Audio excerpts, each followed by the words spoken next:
Le 9 octobre 1936 paraissait dans l'Action française un article de François Vineuil qui était en réalité une étude comparée de deux films qui venaient de sortir en France le même mois, à savoir Mary Stuart et Marie Tudor, texte intégral. L'occasion nous est fournie ce mois-ci de comparer le film historique d'Amérique et celui d'Angleterre dans des sujets très voisins. Hollywood nous a envoyé Mary Stuart, Londres Marie Tudor. Le film s'appellerait plus justement du nom de Jane Grey, l'innocente rivale de la fille d'Henri VIII. La cruelle Tudor n'apparaît qu'à l'épilogue pour condamner à mort la petite Jane, reine malgré elle.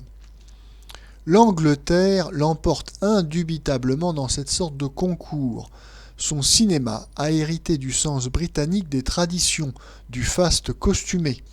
Le moindre figurant anglais en fraise et en pourpoint n'a jamais l'air déguisé. Le détail du récit est d'une scrupuleuse exactitude. La présence du passé s'impose vite à nous. Hollywood, par contre, jusqu'à présent, n'entend décidément rien à ces choses. L'enthousiasme qui suscite l'admirable reconstitution de Jacques Feder dans notre kermesse héroïque montrera-t-il enfin la voie à ses auteurs ? Dans tous les cas, Mary Stuart n'est pas très loin de représenter pour le XVIe siècle ce que les croisades de l'ineffable Cécile B. 2000 représentèrent pour le Moyen-Âge. Frédéric Marc vous joue ça comme un film de kidnappers avec un infernal accent yankee.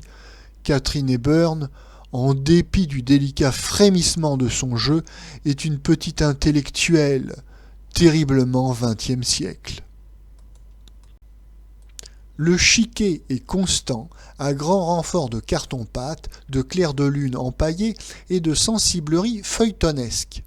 Cependant, pour en revenir à Londres et à sa Marie Tudor, c'est un spectacle qui manque d'émotion. Malgré la fraîcheur, la dignité naïve de la jeune actrice qui l'incarne, Nova Pilbeam, le lamentable destin de Jane Grey, la mort affreuse, héroïquement supportée par ce pauvre oiseau, nous ne sommes jamais touchés. C'est sans doute parce que l'on n'a point assez utilisé la force convaincante du mouvement cinématographique dans ce film, traité plutôt comme une suite de tableaux vivants. Il s'en faut ainsi que la crédibilité psychologique d'un tel film atteigne à sa vérité matérielle, qui est à peu près parfaite. Nous entendons un espion et un grand seigneur résumer en 20 mots tout un chapitre de l'histoire, décidé entre deux portes du sort d'un trône. Nous sentons trop que les choses ne pouvaient se passer ainsi. Enfin, mon ami Georges Champeau l'a déjà observé dans Gringoire, les mauvais peintres du XIXe siècle se sont trop acharnés sur cette tragique renaissance anglaise.